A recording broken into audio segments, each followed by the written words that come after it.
Compliance is a profession where people work tirelessly to make the world a better place. And there are hundreds of amazing and inspiring women who have helped the field develop into what it is today. Great Women in Compliance is part of the Compliance Podcast Network as they talk with women in compliance who are making a difference.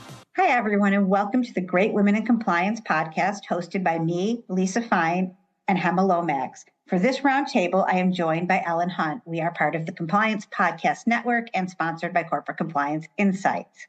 Speaking up and raising concerns and addressing them is critical to what we do, and we encourage it. But what about who are raising concerns? And more specifically here, we are looking at what happens when women speak up, and we have two experts here to talk about this. One is Mary Inman, who is a great friend of GWIC and a GWIC herself. And she introduced us to Professor Kate Kenny from the University of Galway. Kate has been researching whistleblowing and organizations for 10 years and has recently completed research with the Transparency International regarding the gender gap. So Kate, thank you so much for joining us. Can you tell us a little bit about you, your background, and your work? Sure, Lisa. So I actually got into whistleblowing research, like you say, over 10 years ago. My first research site was finance and banking. It was around the time of the 2008 crash and the aftermath of it. And I became very interested in why compliance people, as well as others, professionals who work in banking and finance, didn't speak up during those years prior to the crash, when many people knew that the culture was becoming increasingly toxic and unstable, and could see what was going to happen and said nothing. So this really captured my imagination, and I set about researching whistleblowing after that. Since then, I've just found it a topic that keeps changing. The problems change. Some of the fundamentals stay the same. I find it very interesting, this very human compulsion to speak up when we see something wrong, and then the equally human compulsion to adhere to group norms and to try and keep things stable and not rock the boat and have our group and our society go on in a sort of ordered way. So it's those twin things, those kind of two tensions that are always at play in whistleblowing. I just find it a very interesting area of research. So I've been fortunate, supported by my university. I've managed to publish 3 books now, 4 books relating to whistleblowing topics, and lots of different empirical research sites, lots of different areas, including gender, that we're talking about today. Great. And Mary, what is new going on with you? You're always at the cutting edge of some interesting things. So what's been new since you've been back on the podcast? What's been new and exciting for me is relevant to having this across the pond discussion is Kate sits in Ireland and I used to work in the UK, and we have now seen, after great reluctance by the British government to think that it's okay to pay financial rewards to whistleblowers, that they finally jumped in, and HMRC, their taxing authority, on November 26th, with the issuance of the autumn budget, announced that they would launch their first US-style whistleblower reward program. So what am I doing? I'm very happy to be fielding. I have 3 tips at the moment from 2 different whistleblowers. So I'm going to be filing my first tips to this office. And that's an exciting time, right?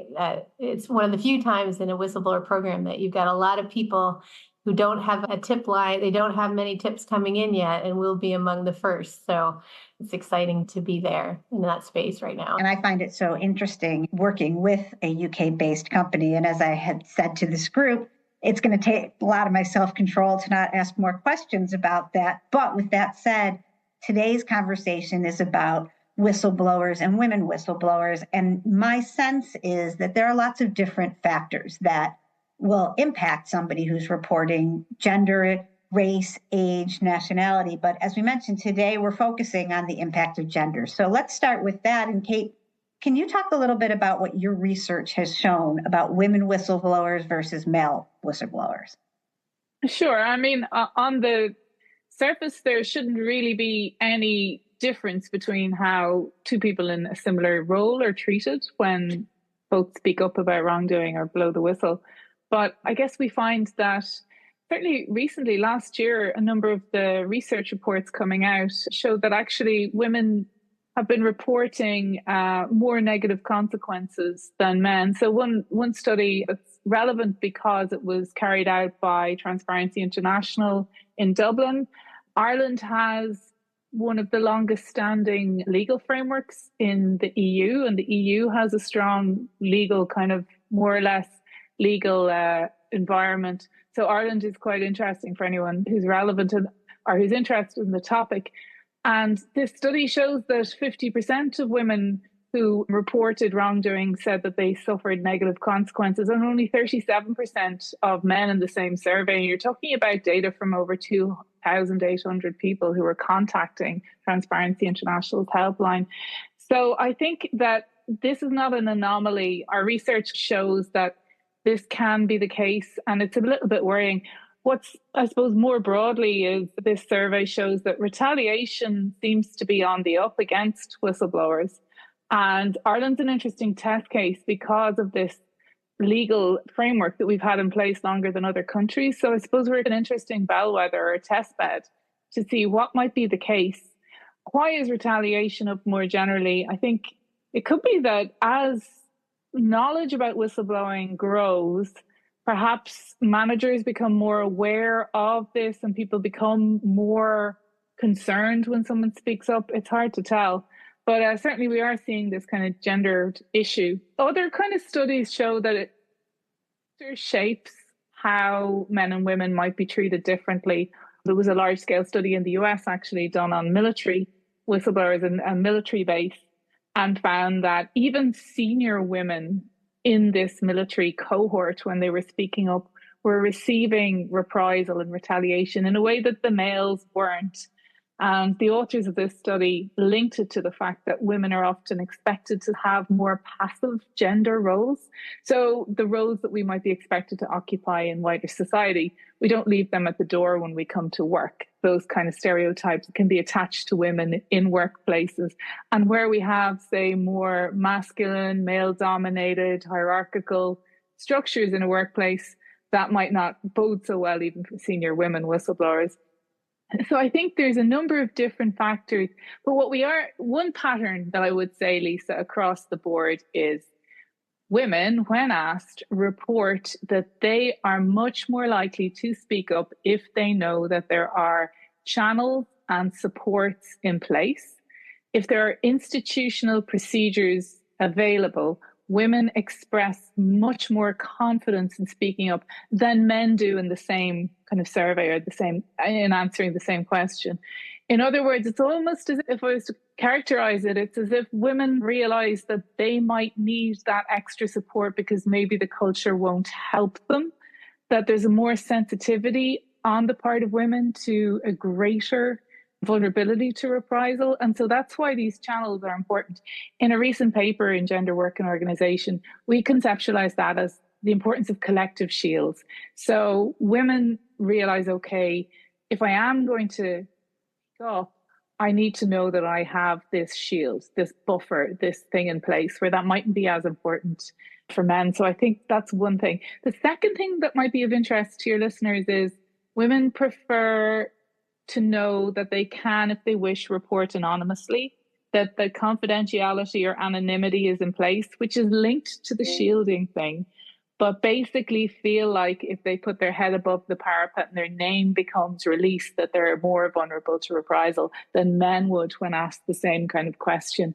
So I think we have that sort of pattern. And if we listen to the women themselves in this survey, what that is showing is a sense that protection is particularly required and valued, I think, in this kind of case, because there's probably that awareness that maybe those kind of cultural protections for a person whose body, and we think of a male body, is reflected in the kind of cultural environment in the organization more strongly, especially at senior level, that they would feel like they wouldn't need those kind of official shields or institutional channels. So it's interesting because we're at that moment now, certainly in Europe, certainly in Ireland, where institutional channels and shields are being mandated. Organizations have to have them in place. This has been the case, I know, in the US across different sectors as well for many years. So it's interesting to look at how gender plays out along those lines. And Mary, What about, are you seeing more anecdotally with your clients, potential clients? Do you see gendered patterns? I know it's a little more right now focused on the US, but globally as well.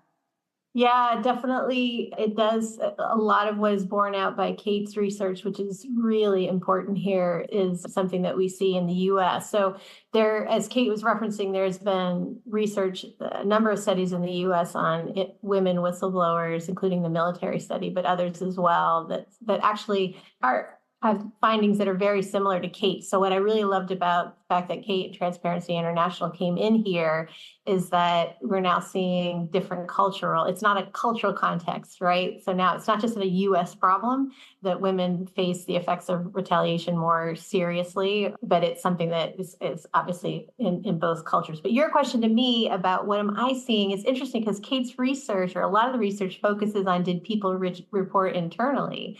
And of course, I don't have, my visibility into that is only when whistleblowers come to me after they've tried reporting internally, and then they come or decided that they couldn't safely report internally and then want to go external. So I think what we've seen, and I love Kate's reference to this collective shield, is that women are more likely to report externally if they can do it collectively. And that's something I know, Ellen and Hema and Lisa, you had the team from PSST, the nonprofit that's trying to collectivize how people report. And I think we also saw that sort of in the Me Too movement, right? Which is that if it's hard to, there's a first mover problem, and it's hard to be the first one to put your head above the parapet, but it becomes a lot easier if you can do it collectively. So we're all familiar with an internal reporting mechanism company vendor called Vault that has a go together feature that allows whistleblowers to report internally if they could come as a group, so that they don't have to wait. They could report jointly. And I think what we've seen is women are more likely to leave an organization without reporting. But if they're allowed to come together in a collective function, and I think that's just representative of typical stereotypes of women, is that I don't know that we're pack animals, but I think we do support one another. And I think that we're more emboldened in that way. So I guess I'm saying in my practice, what I'm seeing is a hesitancy to go it alone as a woman whistleblower, much more likely to come to us in pairs because they've somehow found each other and sought each other out in the organization as part of the fact that I think they don't work in silos. They find each other maybe around the water cooler or however they do it. So that's my anecdotal experience. It's interesting, really, you're describing a paradox, right? Women are more inclined to come forward in a group, but then also maybe subject or victimized more by retaliation.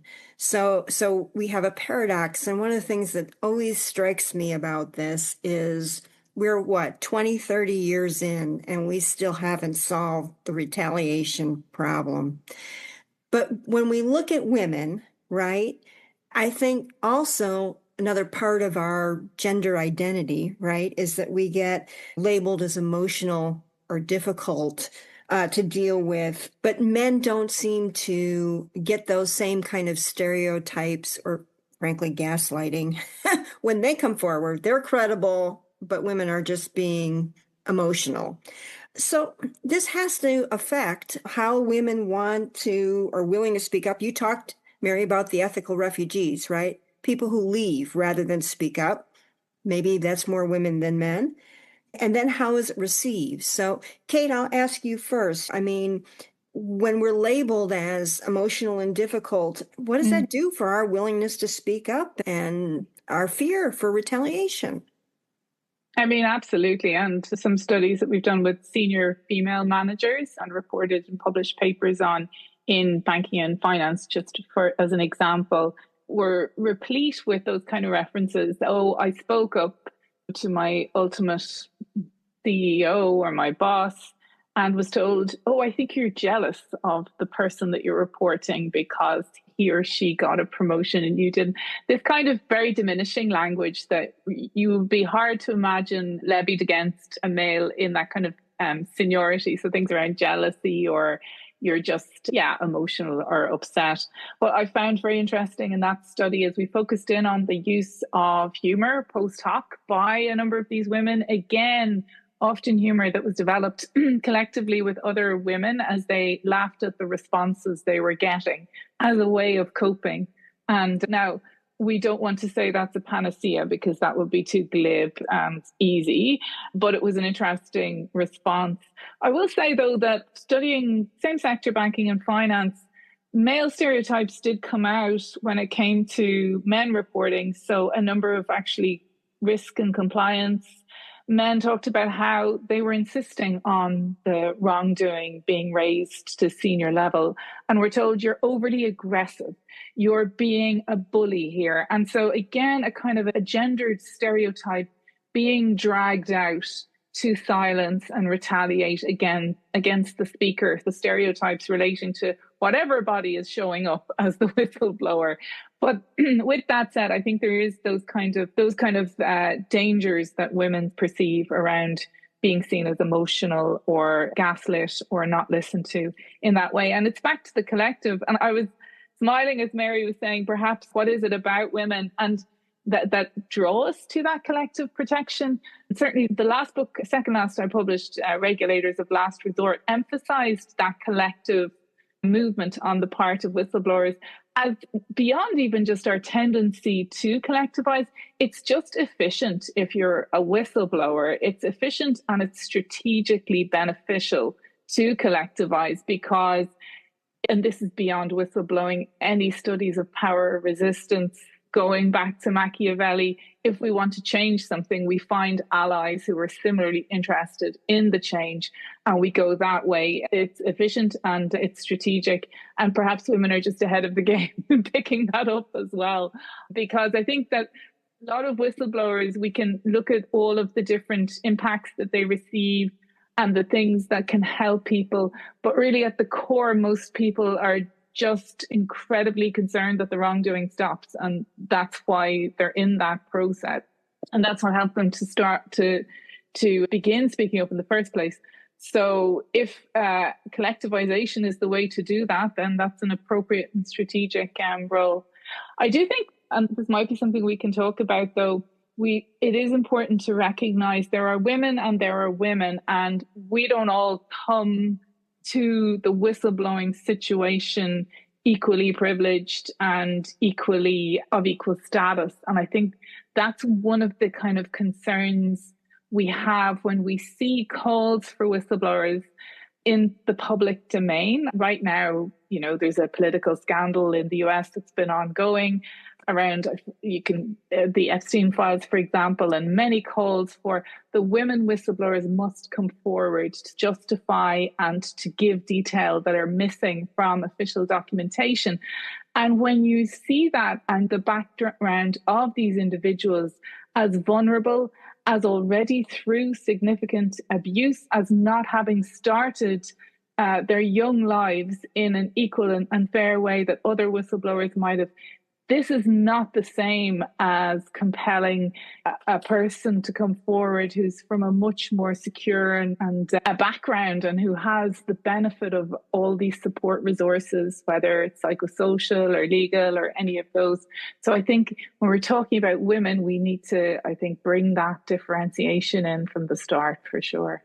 Yeah, it's such an excellent point. And so, Mary, I'd ask you for your thoughts on how do all of these dynamics, where you are, your status, whether you're young or old or in an organization or you've been victimized sexually or otherwise, how does that impact women's willingness to speak out? And also, to Kate's point, who is speaking out impacts how they're treated.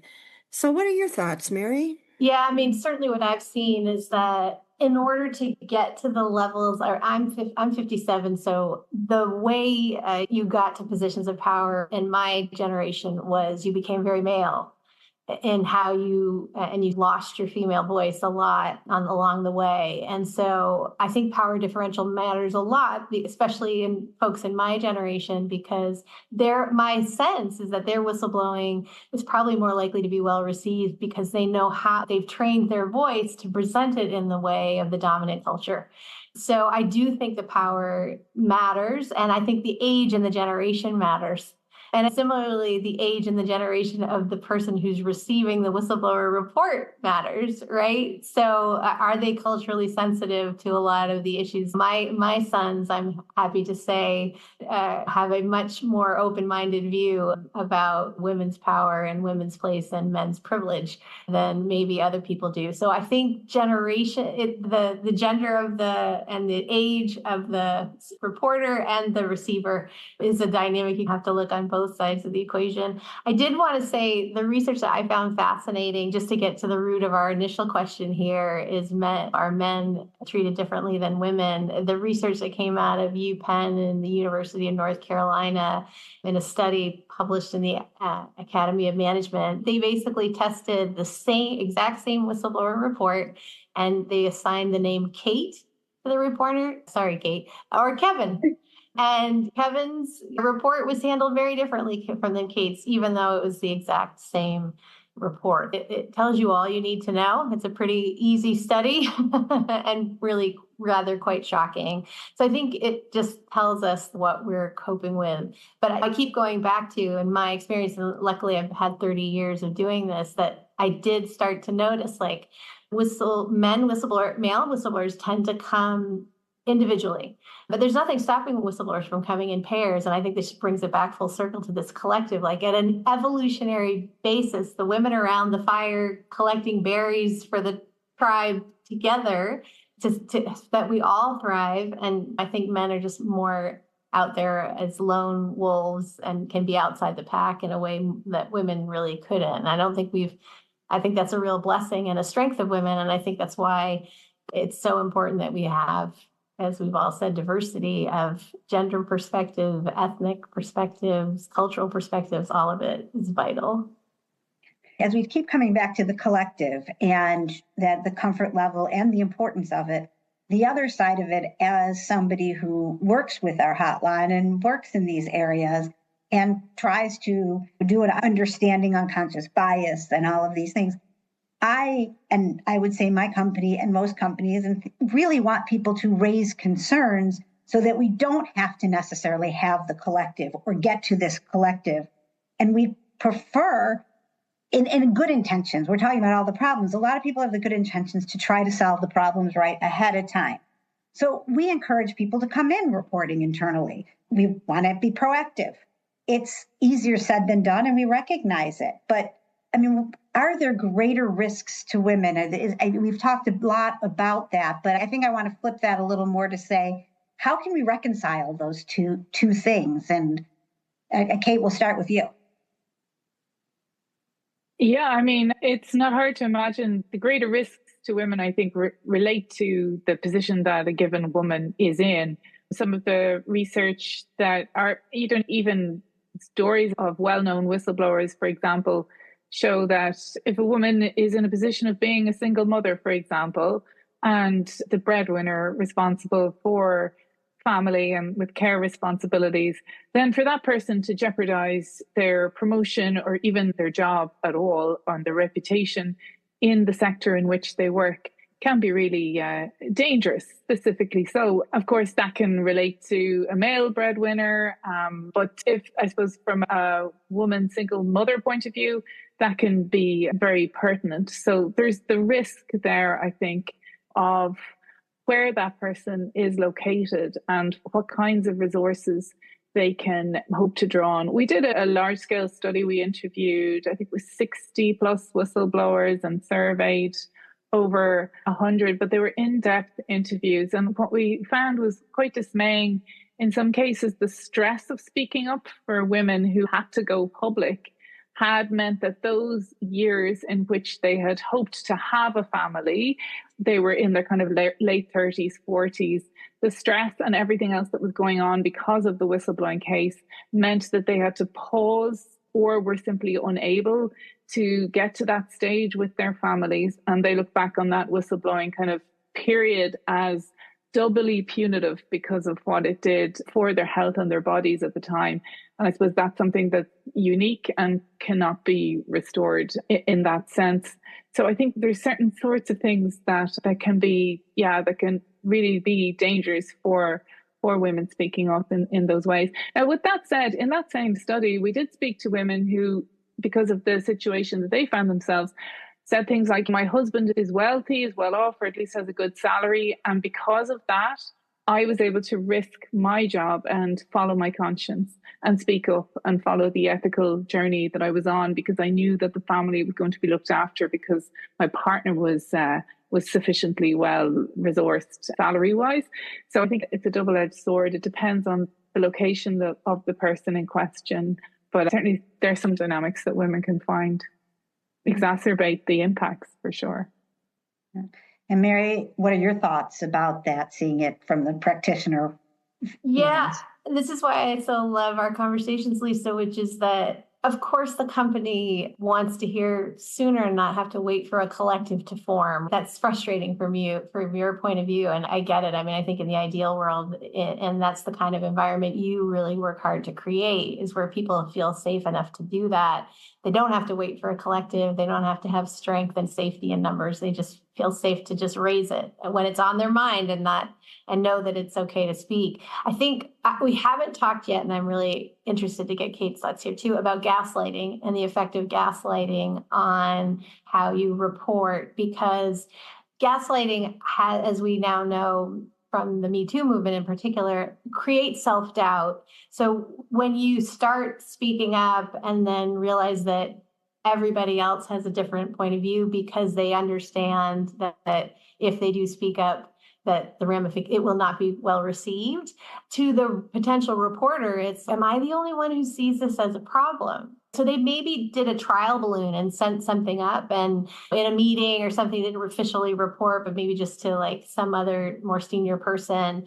And it may be like, that seems like we've touched the third rail. And so then you start to hear rationale for why it's okay or why you shouldn't be speaking up. And so I think that women are particularly susceptible to that self-doubt, which is why they will seek out other voices to be like, I think women we socialize more anyway. Am I crazy? I think we'll seek each other out. They're trying to make me feel like I'm crazy. Am I crazy? And so I think that's just another factor for why the collective is important, is that women will try and combat the gaslighting.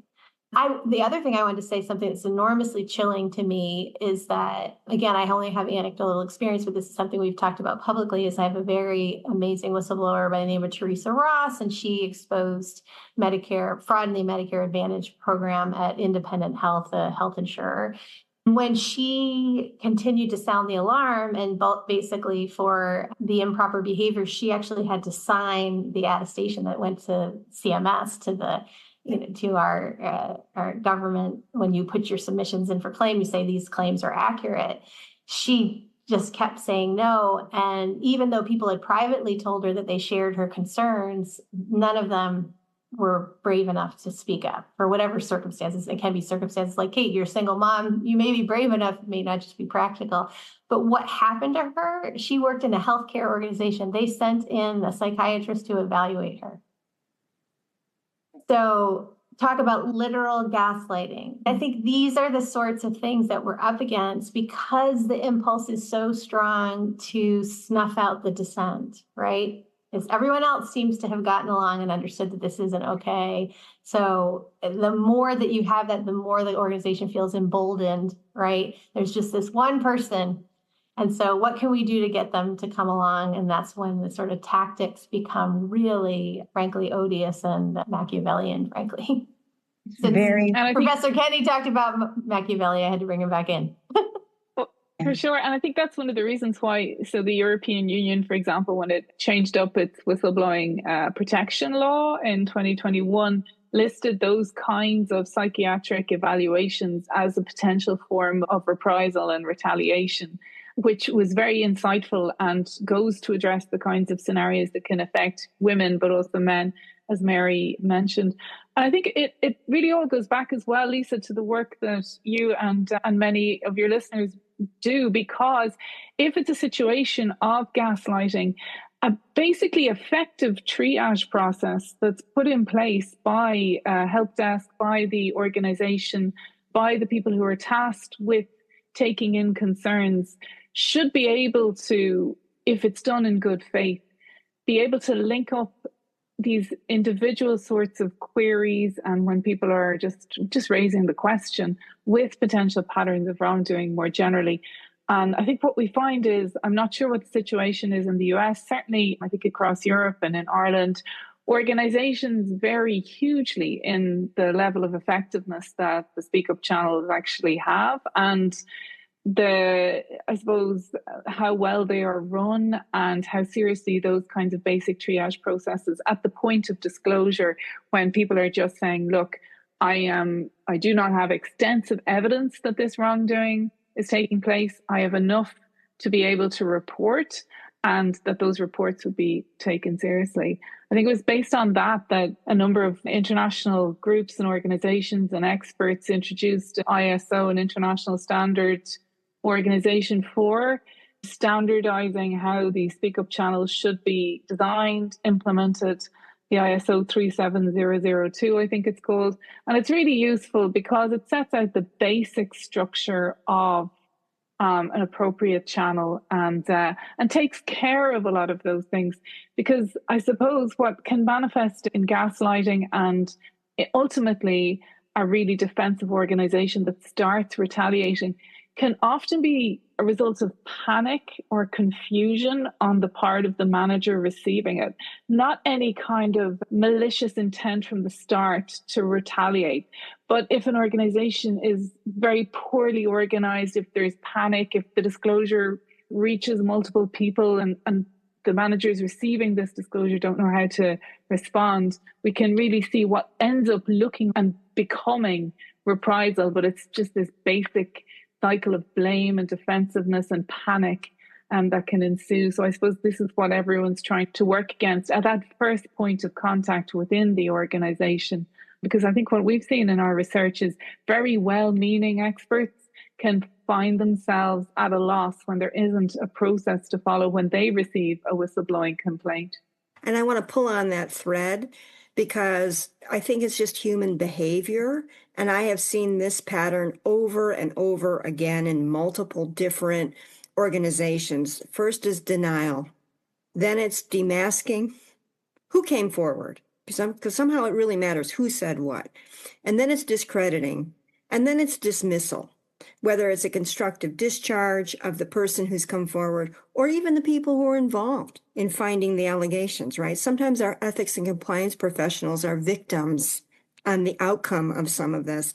And I see it over and over again, which means we're not handling how people react, and we're not training our leaders to understand how they should lead with integrity in a situation that maybe they only have once or twice in their whole career, right? Somehow you're supposed to know how to deal with this stuff, and you never have before. And maybe you're being led by HR or legal or whoever who maybe don't know either. So I just want to wrap it up with we still have a huge problem with retaliation.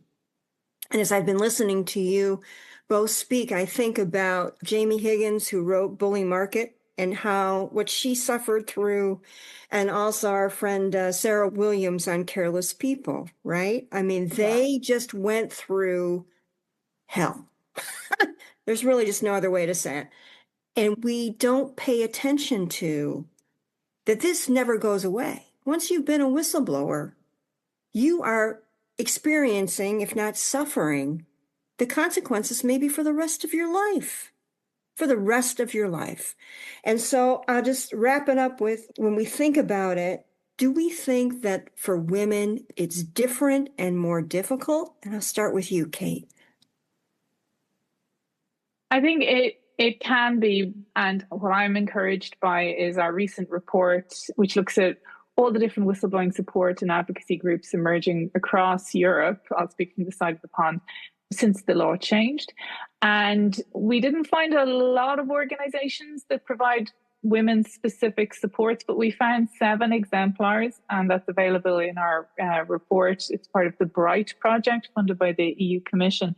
We did find 7 exemplar organizations who know that the difference between the retaliation that women can experience and men can experience is critical to be able to advise people. So it depends on the situation that someone's in, but yeah, gender definitely can play a role, and we need to take that seriously. And let's look to the organizations that can help take that seriously and that are doing good work in this area and learn from them. Excellent. Mary, your thoughts?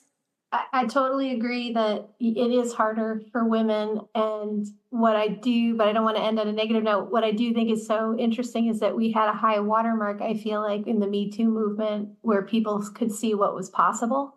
I think that has had, but because there was backlash, I think that has had also a negative spot. So I hope when we do our work at PSST, where we're really trying to allow people, as Kate said, to be anonymous in reporting, it should be irrelevant, especially when there's a collective. And I actually learned this from Professor Kenny in Garda, their police services. There was a group called the Women of Garda that would allow, it's very difficult to cross the thin blue line when you're in law enforcement, and that they had established enough credibility that they could speak out to the press and other things as a collective without anyone's name attached to it. So I think women are incredibly creative and resourceful, and we're scrappy and trying to find ways to allow us to do it. But I do think Me Too, in a way, held up a light to us of actually the power that we do have. So I'm hopeful.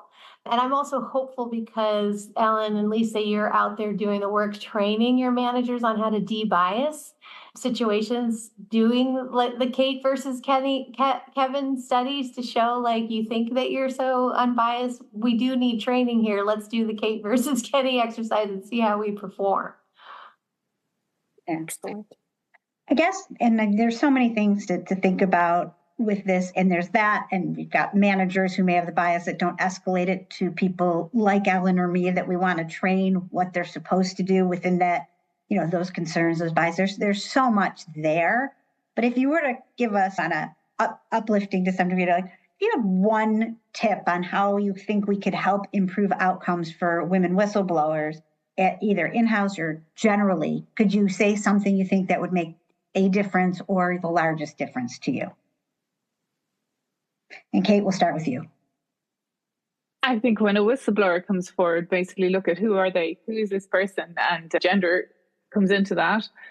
Is there specifics to their situation that make them more vulnerable to reprisal, and how can we mitigate against that? And how can we stay in touch with this whistleblower to hear how they're getting on in terms of aftercare, if you like? So I think this is the call for the person receiving the disclosure to do an awareness check on the individual in front of them and their particular vulnerability to reprisal based on who they are, what they look like, and what they've disclosed. I agree 100%. And would just add that in addition to that, the person receiving the complaint needs to figure out what biases they bring and to that table, so that when they're engaging it, I think it starts with that. And then you get to all of Professor Kenny's important pieces of advice, but start by thinking about yourself and what do you do when, there's a woman reporter in front of you who presents in a particular way that leads you to a path of certain stereotypes. How do you combat that? That's a new frontier for research, Mary. Yeah. Look at that. Yeah. Sorry, just to add. Two sides to the coin, right? Not just the reporter, but the receiver of the report, which is, I think, where we have a weak link, or we haven't been paying enough attention. I just want to give both of you our sincere thanks for your expertise and your time and your comments today. I think this is just really very insightful and thought-provoking. As always, we welcome our members to tell us what they're interested in and what they would like to hear from. We're sponsored by Corporate Compliance Insights, and our thanks to them and to all of our listeners of the Great Women in Compliance podcast. Until the next time, thank you again, Kate and Mary.